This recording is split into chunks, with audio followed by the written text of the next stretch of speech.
Good evening and welcome to Casa Dialogues.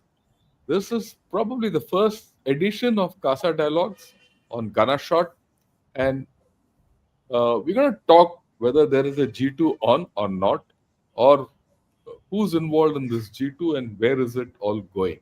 Or are we getting into a Cold War between USA and China? And this is in the back of the recent meeting between Xi Jinping and Mr. President Trump. Because a lot of things have come in on the news. A lot of things are hidden away from the news. And we have to infer a lot of things the way we are going. And we have to see where India stands in between all this. To discuss this complex affair, with me, I have, as you can see, Brigadier Arun Sahgal and Ambassador Gurjit Singh. At the outset, I'd like to welcome both of them. And I'd like to wish everyone who's seeing this a very happy Gurpurab. Sirs, good evening and welcome to Ghana Shot once again. Thank Right. you for having With us. this as thank you, sir. With this as a thing, let me start off first with Brigadier Sahgal.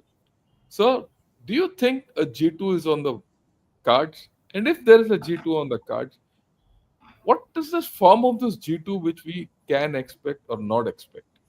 Over to you, sir. I thought you'll ask the ambassador. Yeah, he has the diplomatic. No, it's okay. We'll ask him. We'll. Okay, no, I'll go ahead. Yeah, then I'll go ahead. Okay, so I look at this whole issue from three perspectives. What is first is the U.S.-China relations, how they are evolving, what happening over there. The second issue is G2 significance and its movement, and third is the implications for India. These are the three aspects I will, give my remarks in. Fundamental issue is that ever since the 30th September meeting between the Chinese and the Americans, where they sorted out some sort of had a let's say truce on these tariffs, things thereafter started going downhill when the Americans came up with the tariffs on they stopped the ships from coming in, and they put those 100 companies under a scanner, and they came up with the new technology guidelines, etc. And the Chinese retaliated through their critical mineral resources, their technology restrictions, etc. So it was very clear. And one of the aspects that we have to take cognizance of is that Trump 2.0 is not as antagonistic towards China as it was Trump 1.0 was, where the centerpiece of the Trump 1.0 strategy in the Indo-Pacific was containing the People's Republic of China. This one wants to maintain a little more, let's put it this way, a better economic and political relationships with China. And they suddenly found that the things were getting out of control. And we also noticed the fact is that despite the fact that he has berated loudly a number of times about buying Russian oil, etc., etc., the sad part is that the spear has hit India and not the Chinese. The Chinese have been given basically a carte blanche on this issue. There's a backdrop to this. The reason why this has happened is that's important to understand when you try to understand G2 is that the ever since the 2018 and even the trade restrictions imposed by the Trump administration, and going back even to 2012 when she took charge of the PRC, one of the lessons that the Chinese have learned is to de-risk themselves as much as they can. The de-risking of China has been the central focus point of the strategy, in which they talked about creating internal and their own capacities and capabilities, particularly in critical areas. Now, this is the issue that has come into play. And therefore, the Americans are clear that for every action, there will be a reaction, particularly from the Chinese, because the Chinese also hold the cards.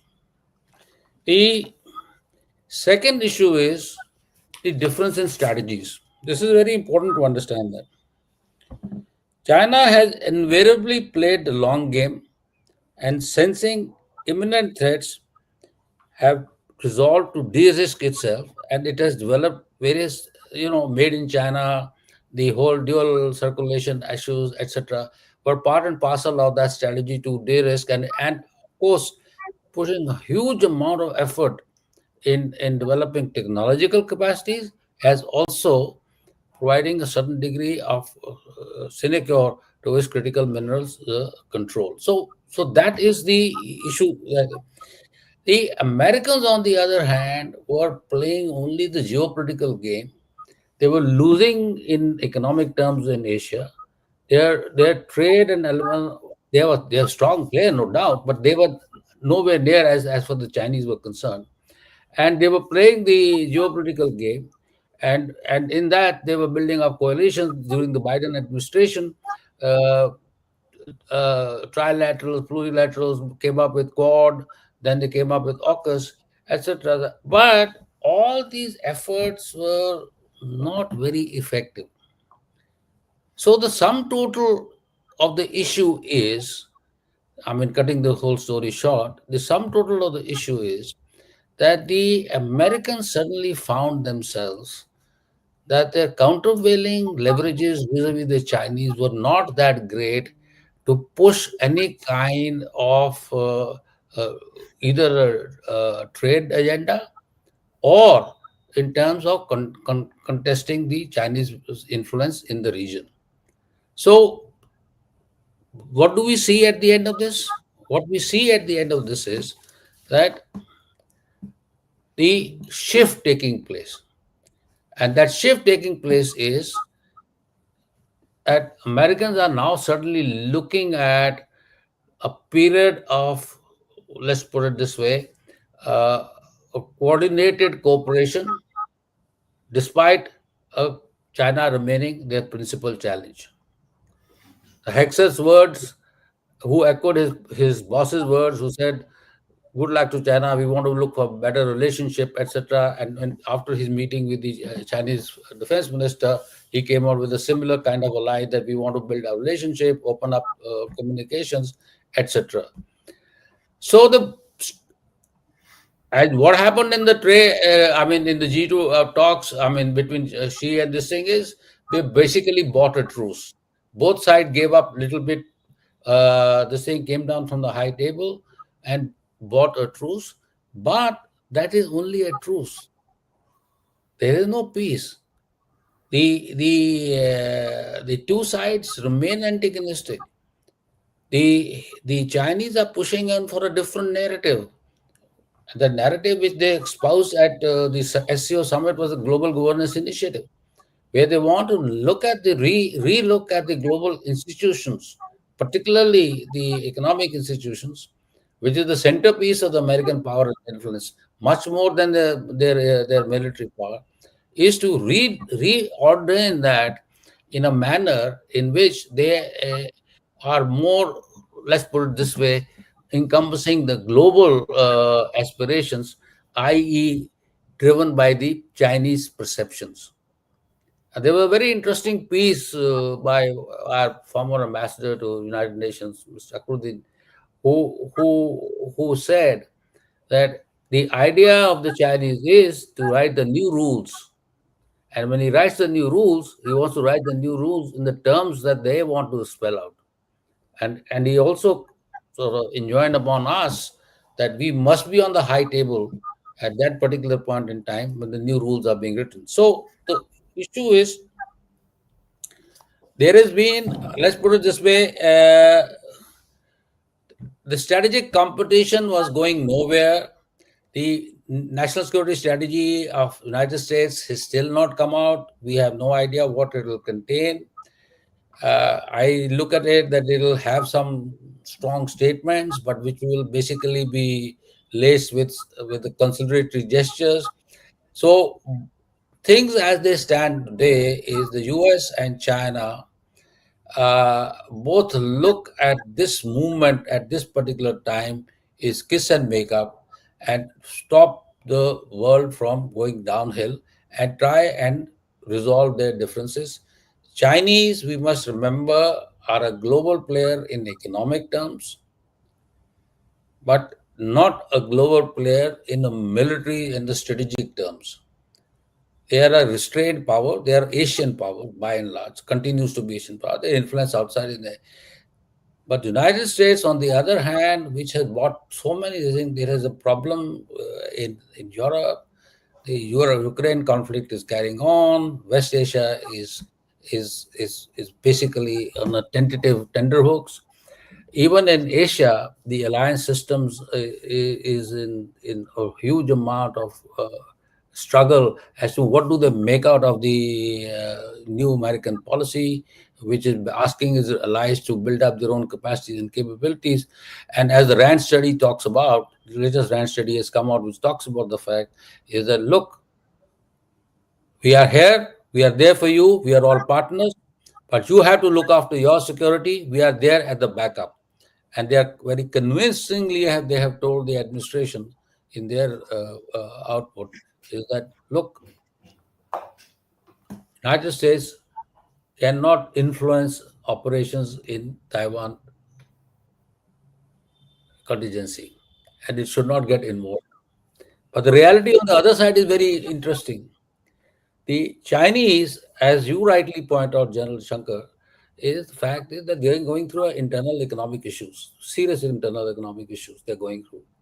They are trading partner, they have leverages, trading leverages, but they're economically not that strong. And secondly, given the fact is that he has sacked so many generals within his own establishment, जैसे वो कहते हैं ना कि PLA का command and control बड़ा ढीला पड़ा हुआ है and nobody can make out what is the state of affairs with in the PLA is and can the political leadership lead that this PLA to a major offensive operations, cross-strait operations against Taiwan is an issue that we need to be concerned about. I mean, which is obvious.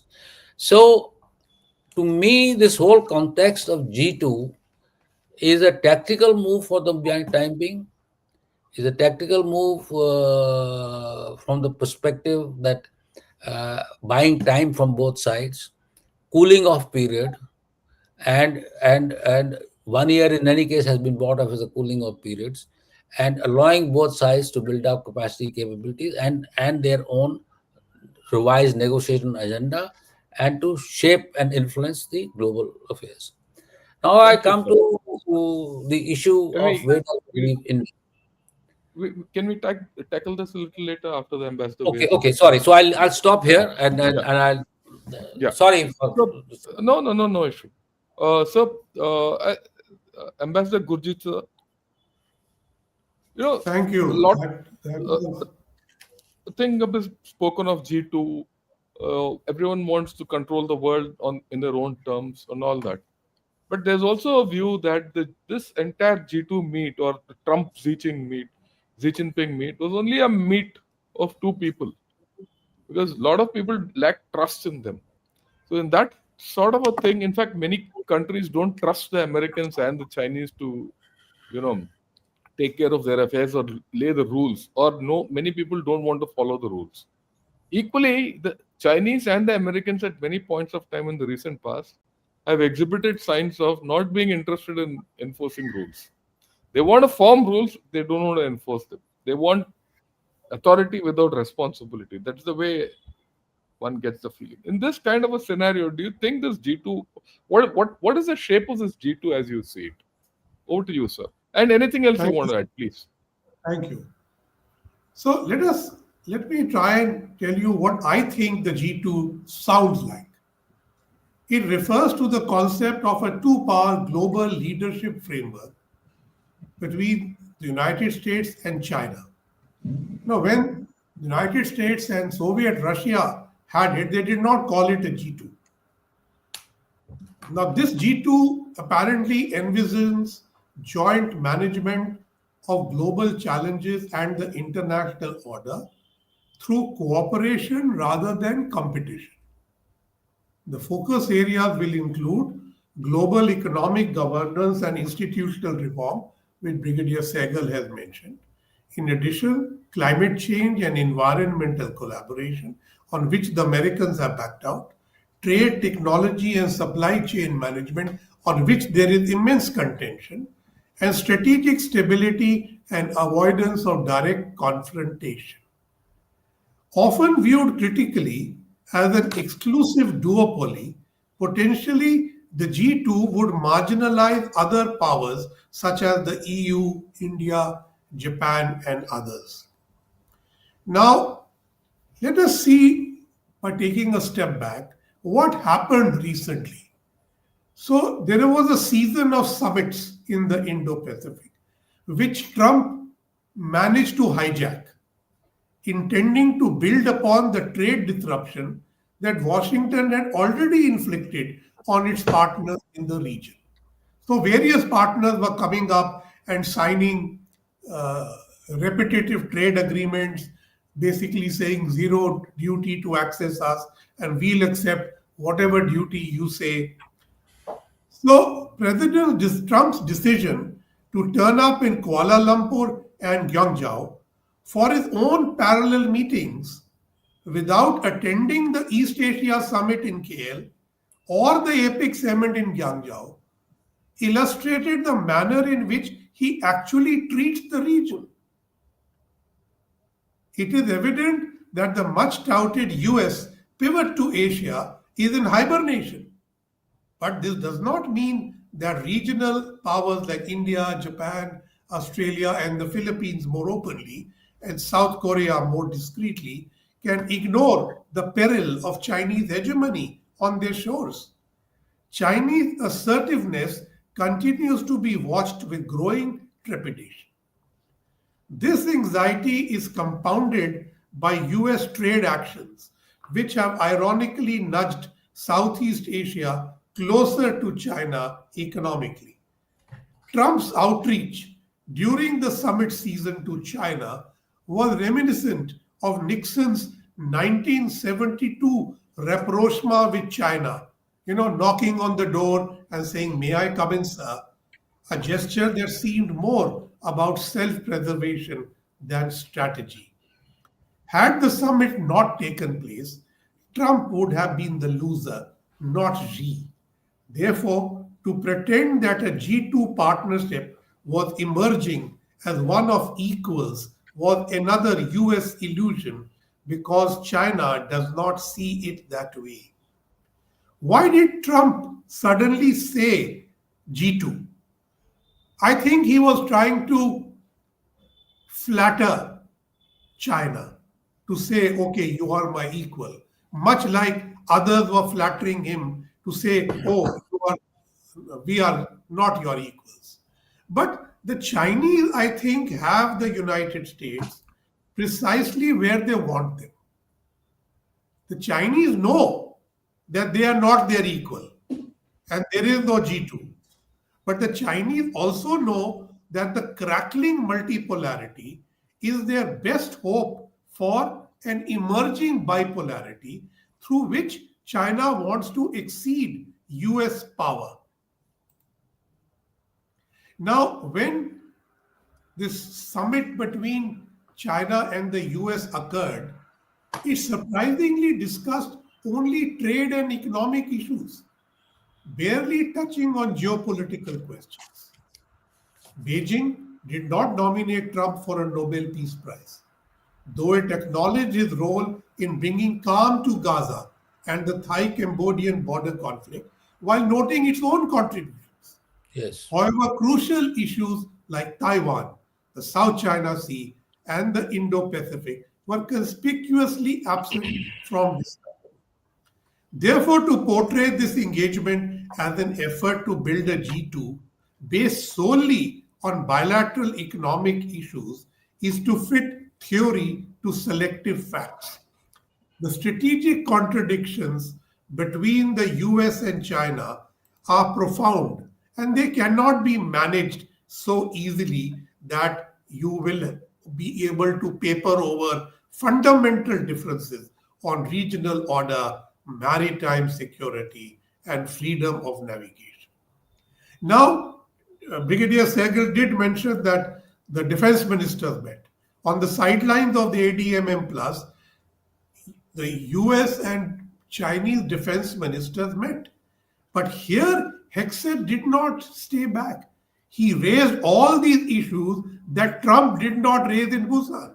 He raised Taiwan, he raised Indo Pacific, he raised East and South China Sea, and said China must stay calm because the US wants to have open lines of communication. So, who shut those lines? And who is being pleaded with? China. So the US is saying, please talk to us, please talk to us, please talk to us. And the Chinese are saying, we will see about it. Now, you rightly asked me about the rest of the world. Both China and the US have contributed to many disruptions globally and lack credibility to manage them. The world no longer looks to them for leadership. Without strategic convergence, a bilateral economic truce cannot create a true G2. A genuine G2 would have to replace the P5 model, manage a wide spectrum of global challenges, strategic, technological, humanitarian, or economic. And this is not something I see China and the US sitting down on a table and coming to a conclusion on how to do. The collapse of the United Nations is not leading to an alternative. The weakness of the G20 is not being strengthened by the so called G2. Neither is the IMF. So, WTO, WHO, China and America are following their interests, not coming together to manage these institutions. So, therefore, how are we going to allow them to do this? Both the US and China, as I said, have disrupted global systems. Climate governance, the US backed out. Humanitarian relief, the Chinese don't take part in Africa. Technology standards, they are competing. Supply chains, they are competing. As rivals, they are unlikely to move beyond limited transactional bargains.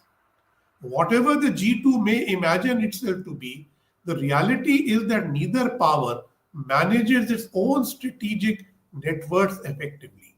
China cannot manage Southeast Asia or Russia completely, and neither can the US handle Latin America, where it is now running into self created problems.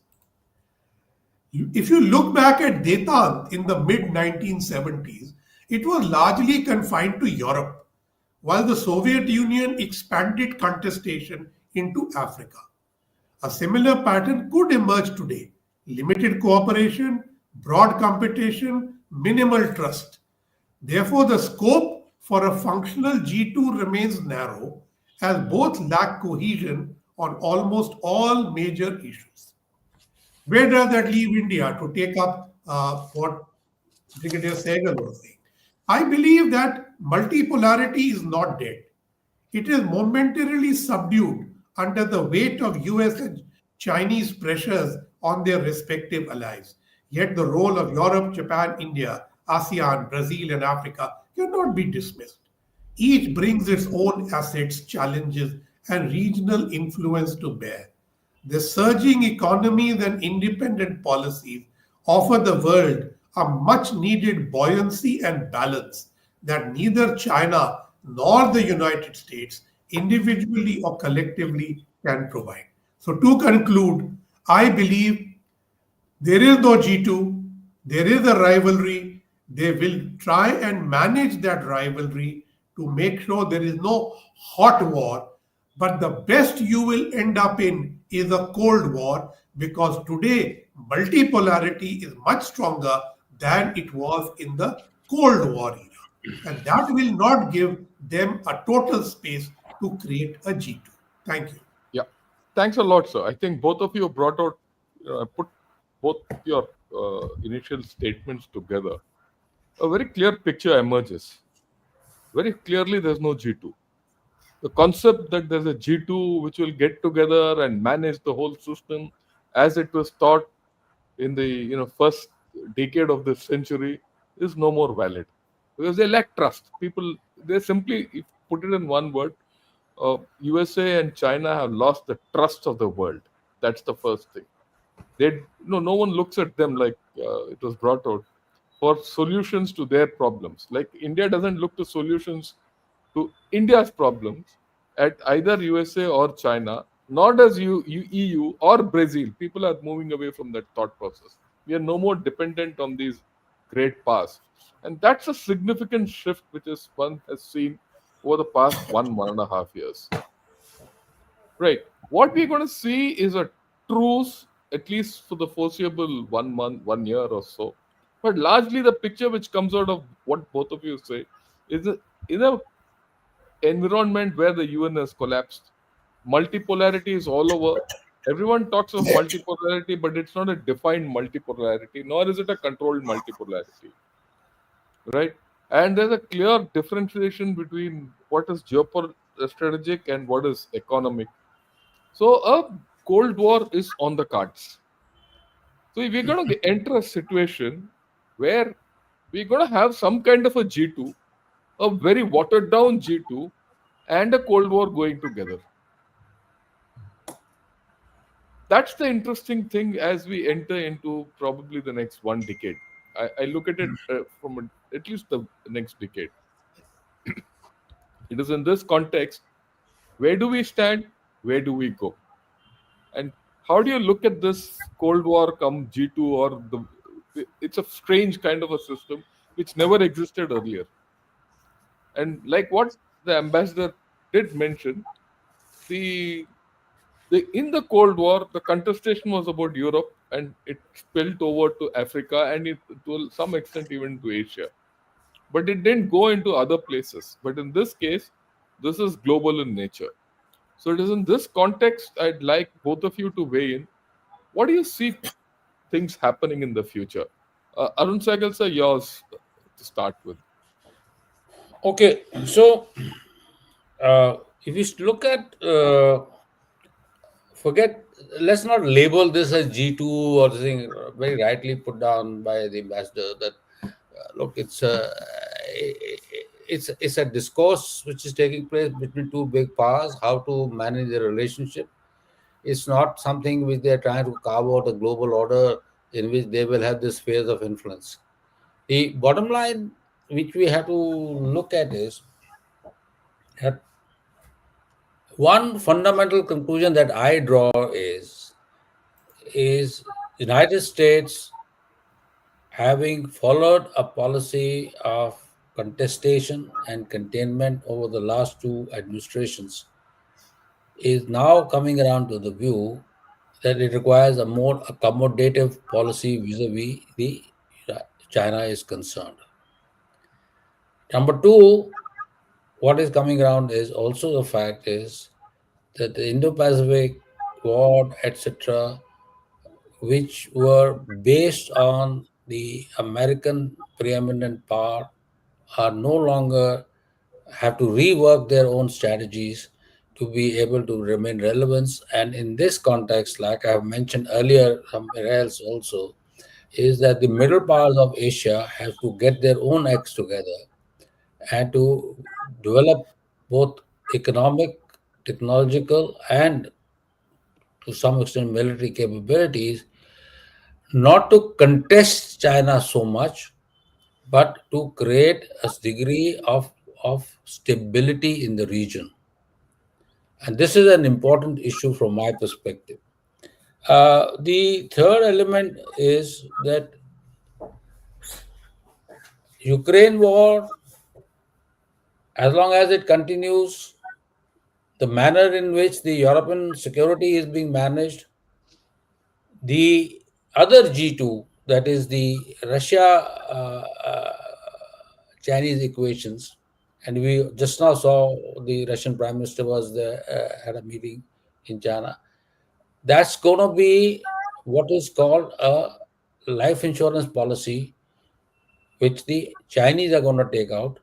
And for the Russians, it's going to be an aspect on which they will depend on to ensure that their interests are not compromise. So what we are going to see over here is this: is that that collaboration is going to define some of the abilities of the United States to leverage power and influence. The third element is having created an absolute mayhem in the NATO. And the fact of the matter is that the NATO is on a rebuilding course, and it's going to take another 10 years for them minimum to rebuild that capacity and capabilities. We don't know what kind of expeditionary capabilities that they have. The only major power to contest the regional order, particularly in West Asia, etc., not in Indo-Pacific, but in West Asia, is United States. But again, here the United States is being contained, and as the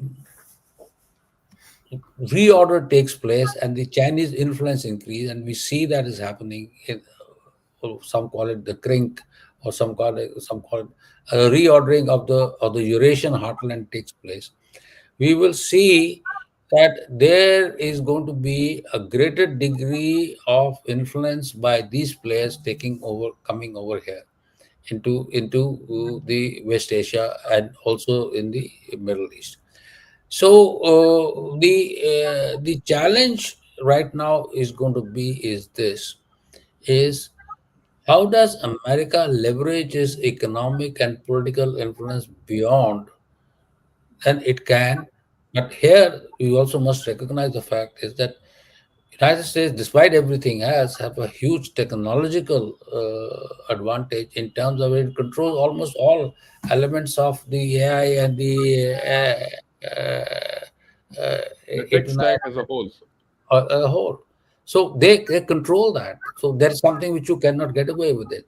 They also control the monetary system through SWIFT and other. Although the Chinese are trying to rebuild a new element, but that will take time. And here again the problem comes about is that how does the world relate to it in terms of its efficacy, security, and how much interest that they have in this unalternate system. So the big issue that is emerging for a middle powers, for a country like India is to collaborate with middle powers in the region, outside the region, to able to pose not a challenge, but to safeguard their joint interests. And here, Indonesia is important, uh, Korea is important,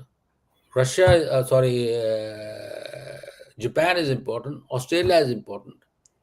But what I saw in Japan is that they're continuing to grow. I mean, they are basically buying a life insurance policy with relating to the Americans. But there is within themselves, there is a perception that it is time has come that we need to consolidate our economic and military potential. In West Asia, unfortunately, it's not going to be so simple because there are too many moving parts in that region. And there, the problem is going to be slightly difficult. For India, the basic issue is that it started off with our relationship over the last 25 years with the United States, essentially as an insurance policy of regional stable order, which the Americans we thought would be able to provide in the region through Indo-Pacific and other elements, pivot to Asia, etc., etc. That has come unstuck now. Uh, that does not take away the fact of India's own power and influence. So, for India, the second element that comes into play is how does it maintain and equate its relationships with China? How does how does India look at China from a medium term perspective?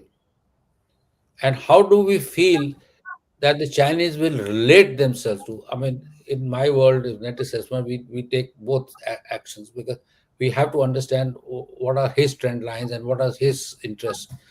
So we have to look at from that perspective and see how the Asian cookie is going to crumble over the period of time. As far as the international system, with the ambassador rightly pointed out, is that we will now have to look at how do we play the game internationally, create our own leverages, and and push forward. Like for example, to give you an example on this, you're talking about environmental challenges on clean energy. India can become a global player in clean energy, in a hub for manufacturing solar panels, the so many other elements of clean energy that we're looking at. So the issue is going to come about is that how do we manage uh, within this context of contest between the two players who are trying to carve out a global system. And again, another issue that comes about is BRICS. How does India play its role in the BRICS? We have been trying to be on both sides, and a very interesting example was given by the gentleman from Singapore, what's his name? Oh, Asian Mehboob- rooms. Mehboob, who said Oh, Mebon. the Kishore thing for Mebon. India is to remain in the middle of the seesaw. It depends on which side the thing goes. You shift to the other side, and when the other side is going down, you shift to the other side. So you have to manage, and this requires a huge amount of skill, which we have. I maintain that we have the capacity, diplomatic, political, and we slowly and steadily we're also getting the military capacity. So from India, there is nothing to worry about, but India has to keep its eyes on the ball and see how this whole thing is, and has to take some conscious decisions. And the conscious decisions are in two areas. One is how do we, going forward, relate our strategic partnership, global strategic partnership with the United States, and how do we relate our strategic partnerships with China. And in doing both these things, we have to be very conscious of the fact is that irrespective of what we try to do or not try to do, we have to have a certain degree of a very effective cooperation and a coordination and a partnership with the Russians. Thank you. Thanks a lot, sir. Uh, Given a picture, uh, let me turn to Ambassador Gurjit Singh. So, Brigadier Sahgal has spoken of the rise of the middle pass, and it's a very valid thing, especially in the light of the fact that your global pass. You know, one thing which I'd like to point out, and I'd like your comments also on it. Both USA and China are quite similar in nature if you leave many things out and you look at the basic issues. Right? Both are weakening global powers. If you see their economy is on the brink in some manner or the other, internal problems. Yeah, both. Their militaries are in trouble, in different matters, but equally a lot of purging is taking place in both the militaries. That's the funny part. It's not Yeah, only it's not only the Chinese military. Even the US military is being purged like I've never seen it happen so far. Right? Uh, then of course the economies are shaky, whether it's the debt this side or the internal thing. Then their internal politics is on the edge, hugely on the edge. We don't know which side the internal politics will go. For the past 1 year, we've been hearing of Xi Jinping, whether he'll be there or not. He's got a problem with PLA or not. We don't know what's happening. In USA, it's absolutely in the open with that guy Arun Mamdani even getting to be elected as a mayor of New York. It's a trend line which is coming out, right? So in this kind of a story and the rise of the middle class and the need to hedge, where do you think we should go and how do you think we should manage ourselves? Of course, Thank you. because You Sahgal have has given a few pointers. You would like to add on it. you have given a good framework, and Brigadier Sahgal, as usual, has been very erudite. So let me start just with the middle powers issue. Yeah, yes, sir, please. You know, for a G2 to succeed, please consider that the Americans withdraw from the Indo Pacific and tell the Chinese, you take this area and just leave the Western Pacific to us. And then we have a Cold War. That means no American pivot to what we today call the Indo Pacific. Now, that does not mean that the rest of us can simply comply with that American policy. So, as Brigadier Sahgal said, and I have been saying that India, Japan, Australia, and other people have to shoulder more responsibility in the Indo Pacific and prevent Chinese hegemony. So, simply because the Americans make a deal with China does not mean all of us will be part of that deal. We will not. And we'll have to do more. So, you see, Squad which includes the Quad plus South Korea. without India plus with Philippines.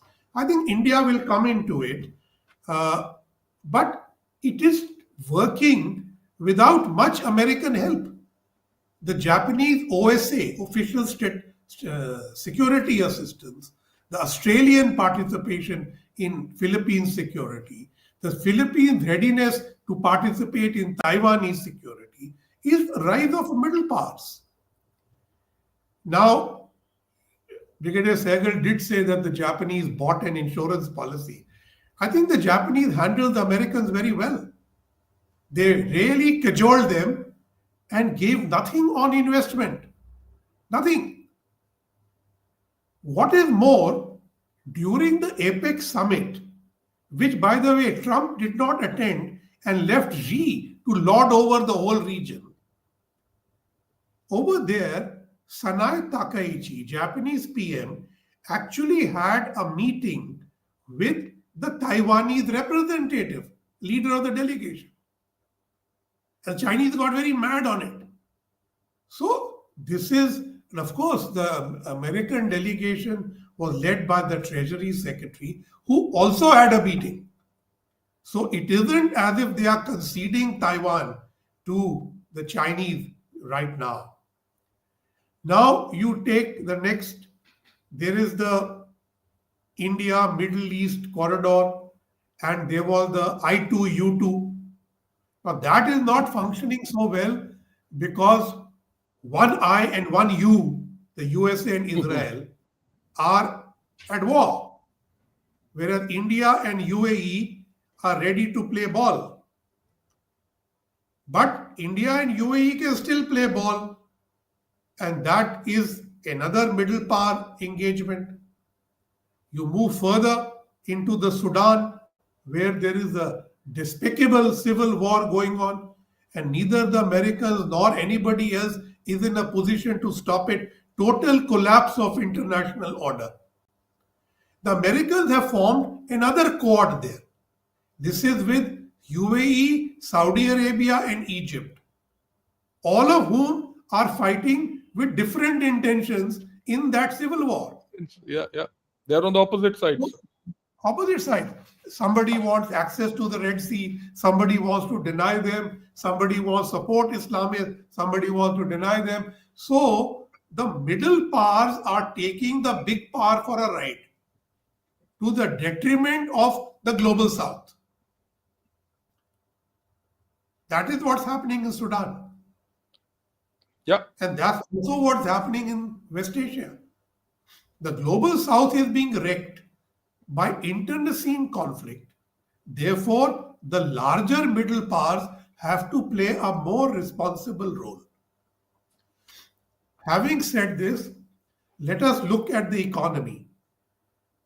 I don't think we are ready to trade American and dollar domination by Chinese and yuan domination. Not ready. We are okay to have local currency trades, which is a diversity. You can trade in dirham, trade in yuan, trade in rubles, whatever it works with. But you cannot have a de-dollarization or a yuanization. Both are equally detrimental to countries like India. What happens to the G20, which was meant to be the substitute for a dysfunctional UN? The Americans have shown disinterest in the G20 in South Africa. But suddenly we heard Trump talk about G20 in the USA because he said, oh, Xi Jinping has promised that he will come there. Now, is Trump going to hold the G20 only because he wants to talk to Xi again? Because he may not get any other opportunity? I mean, this was the logic of the Korean G20 or the APEC, that Trump only went there to talk to Xi, had no interest in APEC as such, and the Chinese dominated APEC totally. So I think the big powers are not being able to dominate as much as they would like. The middle powers are playing their role: Japan, Philippines, Australia, India, UAE. Brigadier Sahgal did mention Indonesia. Indonesia is the perennial 12th man. I We like would that. like them to be in the team, but they can never make up their mind. You remember in 2023, we asked them to join BRICS and they balked. It's when others joined BRICS, they said, hey, no, we want to get ahead now. Now they want to be in OECD, they have applied to TPP. We all know they do not have the capacities to be a fulsome BRICS member, a fulsome member of TPP, or an OECD member. But they are getting carried away by the rhetoric that by 2030 they'll be the fifth largest country. We'll be the third largest country. So we should also not get carried away by rhetoric. We should understand that we must activate Global South credentials. Global South minus China. And Global South is not non alignment, it is not a movement. It is you choose those countries that you can work with.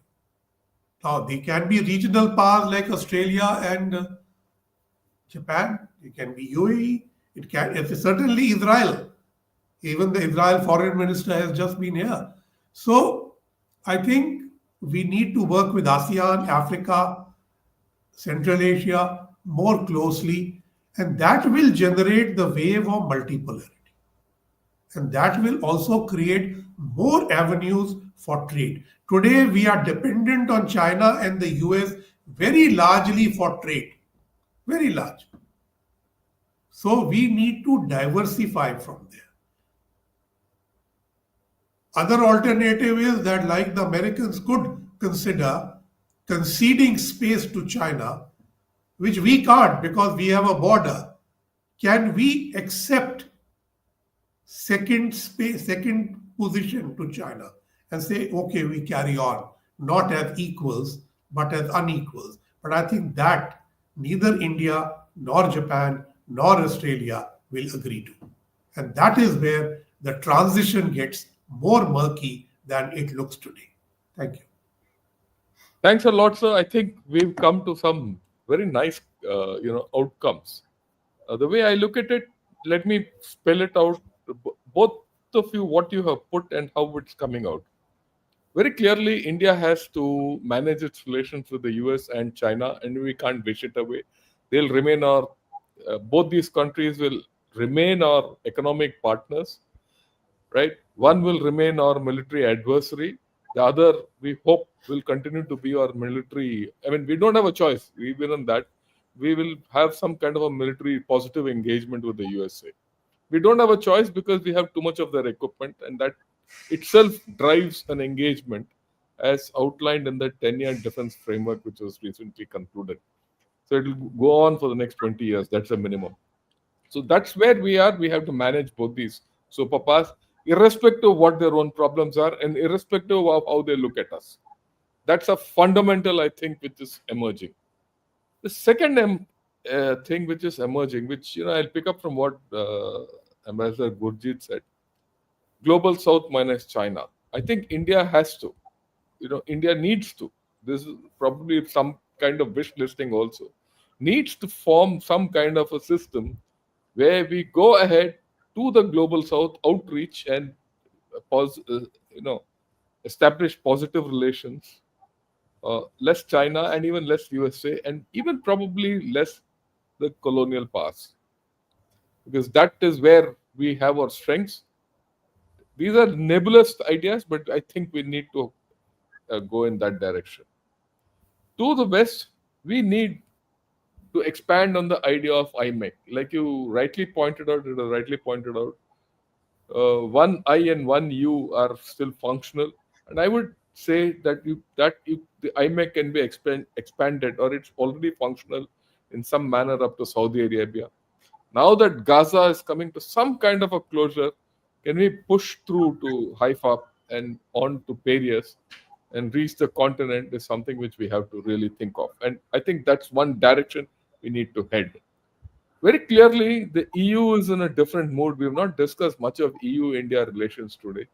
But the way things are going, when the way we have invited the EU leaders to be part of the Republic Day parade and the FTA being concluded with them, I think economic relationship with EU is on the cards. And as EU remilitarizes, some kind of a military equation has to develop. Some kind of defense cooperation will develop. It's on the cards. The issue which is out in the open, and I think with India has to go that way. There's a fifth direction in which we have to go, is in East Asia. How do you handle this entire story? How do you make these good relations which we have with Japan, Australia, even Indonesia, Philippines, and Malaysia, and even Singapore into some kind of a better relationship? And why Vietnam? Let's not forget Vietnam, and make it into some kind of an architecture which is without China and USA. That's the big challenge. If you can do something, even if it is loose, I think you would have achieved a hell of a lot.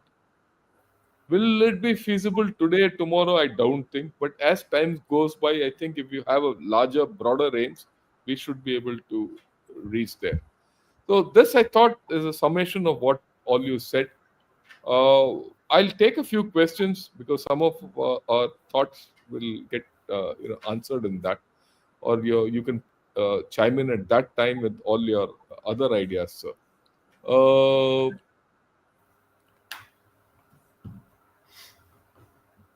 yeah, uh, he says Z didn't give any gift, any Xiaomi phone to Trump like he did to his South Korean counterpart. China seems to be delaying what is even an eventuality, US-China trade war. I will put it at reframe it as saying US-China Cold War. Your views, Ambassador Gurjit. Thank you. So, yes, the US China trade war is on, in which there is a temporary truce. The Americans haven't really got their way, and China has responded far more strongly than the Americans ever thought. But China is basically running a domination of the critical mineral supply chain. But the Americans are moving rapidly into many areas. You've seen Pakistan is one. But more seriously, in DRC, they are actually getting the DRC to curb exports to China, change contracts from Chinese companies to American investors, and make a dent in the critical mineral supply chain. Now, I'm not saying it will change overnight, but efforts are now underway to do this seriously. Where there is no challenge is to the BRI. Neither the EU nor the Americans nor anybody else can seriously challenge the BRI. What is challenging the BRI is Chinese inefficiency, and that is holding it back. So I see that there is a truce right now that we will not bash each other with more levies, but the Americans have not really brought down their uh, tariffs much, only from 57 to 47%. And that 10% is only out of the 20% imposed due to not controlling fentanyl. On real economic issues, no concession. So I think there is much more to happen right now. Thank you, sir. G2 or whatever, India has to stop doing reactive diplomacy and shape geopolitics. We need to do more covert intelligence, stop reacting, start shaping it. Brigadier Sahgal, sir, your views.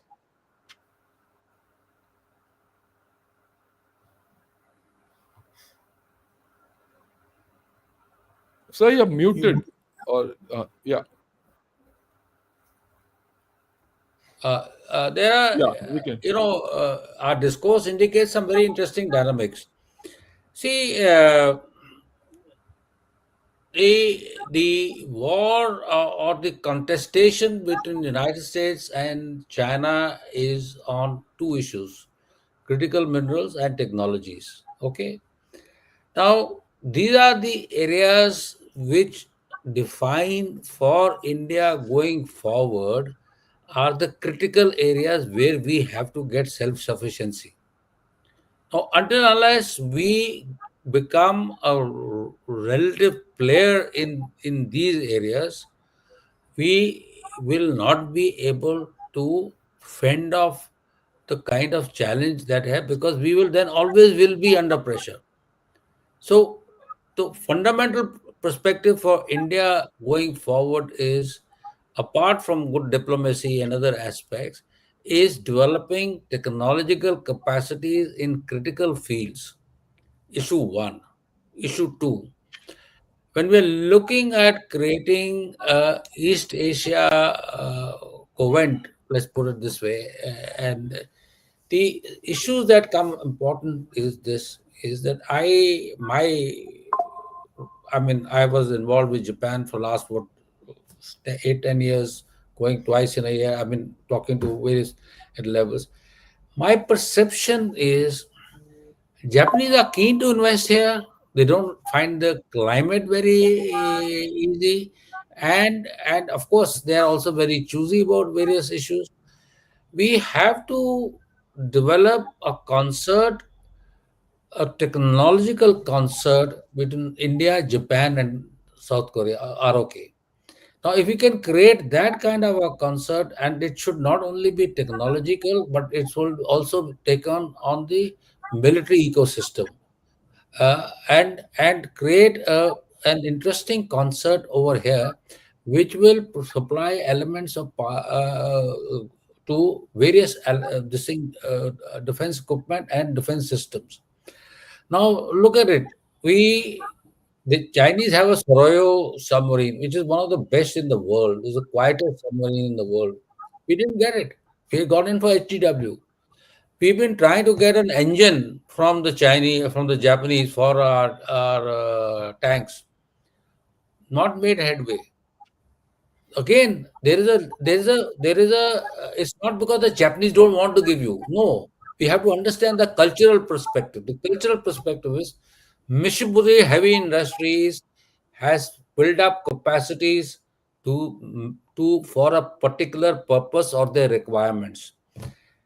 Percent Chinese or Japanese are not going to increase the capacities by one time requirement or two time requirement. They have to understand what the larger ecosystem in which they will operate.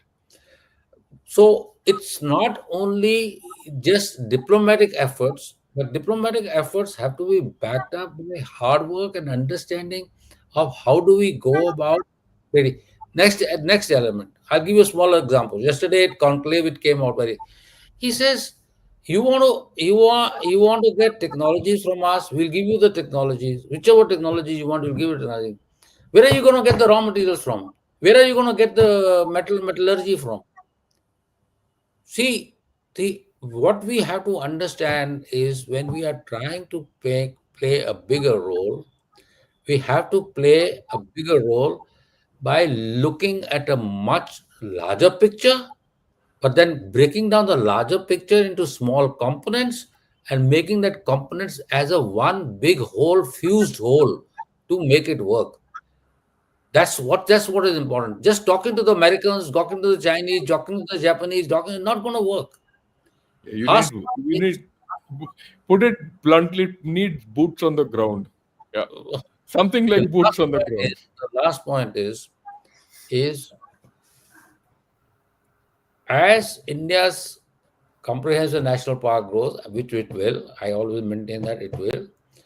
Sadly, how fast or slow is something which we'll have to think. And we get this little concert going between us and the other developed countries, and also bring the ASEAN on board in terms of trade and investment opportunities, and also taking our industries over there.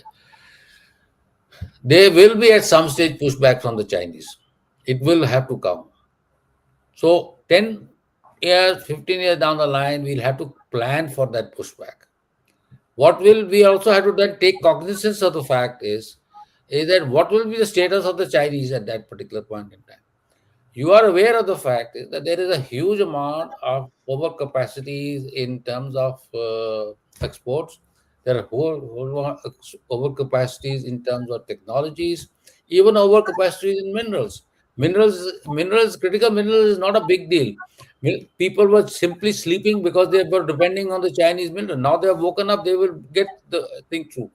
So we have to take cognizance of the nature of the challenges that will come about, and then start dealing with this issue and start making up policies. It's simply not go to America, go to similarly IMEC bottom line depends upon Europeans being able to have a shorter corridor of trade with India, which is land come sea corridor of trade with major players, not in India also, but major players. That makes a sense. It makes sense. It makes sense to everybody over there. But there's a goddamn war on here. How do you deal with that issue? And that's where the Americans play spoil sport. So these are the issues we'll need to have to think through, and before we come into issue. So it's not a question of diplomacy or geopolitics. It's a question of hard facts and doing our hard work and looking at details of every single aspect, and then coming up at policy decisions. Thank you. Yeah. Yeah. This is more of a statement. Looks like a power between the big bully and the small bully. Probably they discuss the architecture of the G2, possibly to maintain their present looting of the world. Your views? I'll not. Will not give any views. The fact is, everything is of this kind only. Everyone works to their national interest. It's a statement of fact. Then he says, Gaurav says, probably going towards a de facto G0, with presumptive G2s vying for influence over middle pass, accelerating the eventuality of multipolarity. We'll take it for whatever it is. Uh, yeah, I only have one point to say. Every country, middle power like India, has a huge strategic space. You have to create leverages within that strategic space. You have to build up that strategic space. You you if you give it up, other people will take it over. yeah, You cannot afford. Now India is riding a tiger. Now the way we are developing, our economy is developing, the way growth taking place, everything is taking place technologically. We are now riding a tiger. We cannot go down. yeah, It's as simple as that. And so therefore we have no options but to develop, work hard, and improve. We also, in doing so, have to be very, very clear about how we build our relationship with other players. You rightly said we got the EU over here. Why? We're trying to get a trade deal with the EU. EU is not very happy with the Americans. We got a good trade deal with the EU. I don't know the functionality of our trade agreement with the UK. It's not been promulgated. I don't know. Master would probably know much more than I do. But the point at issue is, let's get these things going and yeah, making wrong. We had an FTA with ASEAN. We didn't like it. Now, first thing, like he rightly said, our defense minister talks about FTA. Let's get that thing going. Then on the RCEP, I have no, I'm not competent to comment on it, but maybe the master. We look at CPTPP and also RCEP? How do we look at them? Is something an issue that maybe he can talk about, because these are areas that we need to now seriously look around, and because alternatives to trade have to be thought of. And that's Ambassador sir, your views on what Brigadier Sahgal said, just pointed out a Well, few of them. let me just say that if we want to build a middle powers grouping, then and we want to keep away from the United States and China at the same time, then the CPTPP is perhaps the option. For neither of them is present over there, and they are adding new members. The UK has joined. Now Indonesia and Philippines say they want to join. Of course, the Chinese and Taiwan have also applied, but I don't think the Chinese are going to get in because it is on a consensual decision making. Now, if India was to join that, it is an automatic middle pass game yeah. without the so-called G2. But for that, we need to resolve our domestic economic contradictions as well. So then you ask, why don't we conclude FTAs? Because our FTAs we are concluding on very narrow basis. We are calling it an FTA or a CEPA. It doesn't do much to increase your exports. So we are looking at the EU, but we are again trying to conclude an FTA for geopolitical reasons and therefore build a multipolarity with the EU in the growing bipolarity in this world. I think that is the policy we are following. So, given your constraints, I think reaching out to the EU, reaching out to the TPP are all good signs. We should do them. Okay. Uh, with a question to you, so Ambassador, with temporary truce with China at the border, don't you think we should de-hyphenate our policy with China and US for as of now? Right. Generally, in the lines of what you're talking, you might like to highlight this. Well, I think at this moment, we are not seeing the relationship with the US and China as a zero sum game. So it stands dehyphenated. We are trying to build our relationship with the United States. They are making life very difficult for us. We are trying to build our relationship with China. We are not trying to provoke them. They are making life very difficult for us economically. So I think this is the rise of India as a middle power, which makes the big powers jittery and not give you enough space to grow economically. Yeah, I think that's a very important point which I'd like to bring out. If there's one thing in USA and China concur, it is to ensure that India doesn't rise. And keeping India depressed is part of their game plan. And to a large extent, it's happening naturally the way we are going about doing things when we still have the opportunity to ride the tiger. But that's a thing for another day. Brigadier Sahgal, sir, it was awesome meeting you yesterday at the Defense Conclave. Tushar says, what was your opinion of US overall arms pitch to India by their OEMs? Oh, okay. This guy, yeah, he's a fan of yours. No, less than mine, and he's a fan of yours. But he's a very good guy. Okay, so the bottom line of the OEMs is that obviously, the General Atomics is trying to sell us a new kind of a UAV other than a Predator. It's called a Sea Eagle something. It's called. They are trying to put up a plant in India. The bottom line we have to understand is this: the Indian arms market is so big and so attractive. The Americans will never let it go. Number two, the other element which we forget in our discourses is that there's a huge subcontracting being going on for India. You are aware, General Shankar Saab, the way Hyderabad is being developed as a Global component capability manufacturer center. for the larger issue. And not only that, the Airbus has also come there. So Airbus was saying the same thing. So the OEM pitch has to be given. It is given. But we cannot go and make idiotic, I would say, sorry for using this strong word, going for systems like Striker. Yeah. I mean, who the hell wants to buy Javelin and the Striker from Americans here? And for what joy? Our companies in Tata's are making, Mahindra's are making the armored vehicles, wheeled vehicles. We are making third generation ATGMs. Why should we won't buy javelins? So the question basically is that India, our defense partners or defense leadership has to be cognizant of the fact is that if we are going to talk to the Americans and deal with them beyond transactional purchases of high caliber systems, joint production has to be there. Joint production has to be there. And without joint production, I do not think India should be interested in. And here again, there was an interesting point which came about yesterday on the joint production issue. The guy said, if we have to, you want IPR. Okay, we want IPR. This IPR has got two perceptions.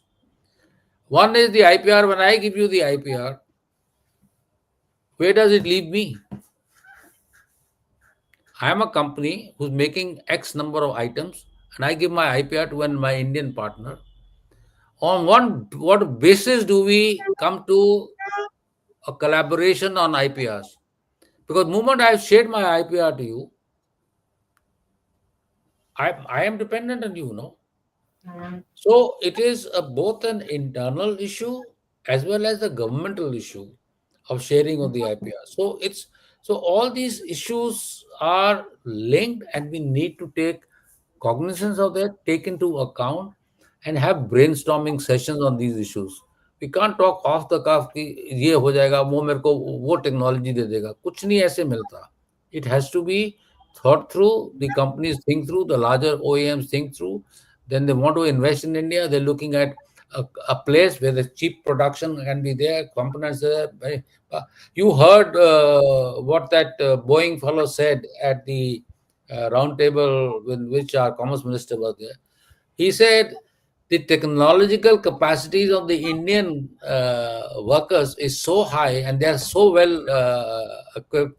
It's amazing. It is helping us to do a lot of business and outsourcing to India. So this is what is important. But that outsourcing, unfortunately, is covered by IPS, is not going into the MSMEs. MSMEs are not learning anything from them. But we should do like the Chinese did. Try and gain knowledge from them and try to replicate that knowledge within ourselves. Thank you. Right. Thanks a lot, sirs. It was a wonderful session. I'll wrap up this with a request from Shastra. He says Ambassador Gurjit Singh wrote an excellent book on it called Mango Flavor about expanding our Act East policy.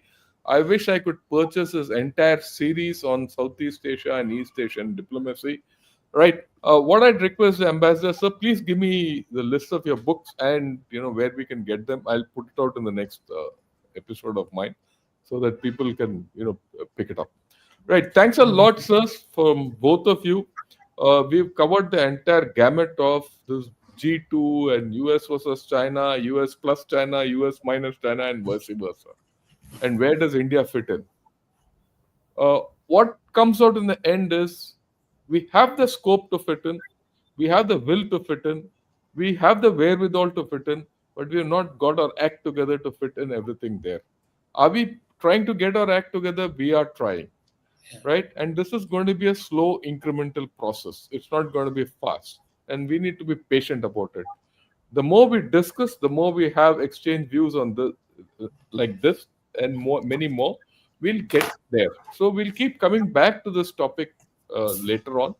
And I'd like to thank Brigadier Sahgal and Ambassador Gurjit Singh for joining in. I'd like to thank a whole lot of members who have joined Gunnershot. It's a long list. I'm not going to publish it, but my sincere thanks to all of you. And my sincere thanks to everyone who's attended today evening's dialogue. We'll come back next week, either Tuesday or Wednesday.